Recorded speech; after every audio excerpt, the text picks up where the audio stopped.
ডাক্তারের কাছে গেছিলাম পরীক্ষা নিরীক্ষা করাইয়ে, ডেঙ্গু পরীক্ষা, এরপরে হচ্ছে বাত জ্বর, টাইফয়েড পরীক্ষা করতে দিয়ে আসলাম।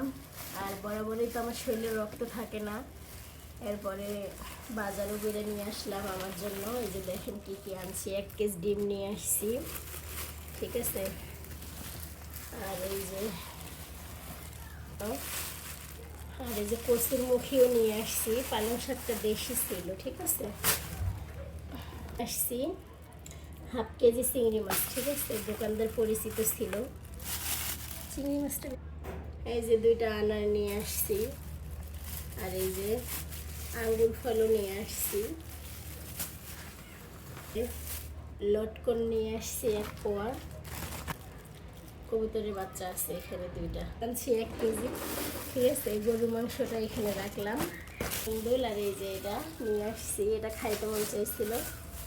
আর এই যে এগুলো হচ্ছে বিট লবণ নিয়ে আসছি, আর এলো পলি, ঠিক আছে। কেমন হয়েছে রোগীর বাজার অবশ্যই সবাই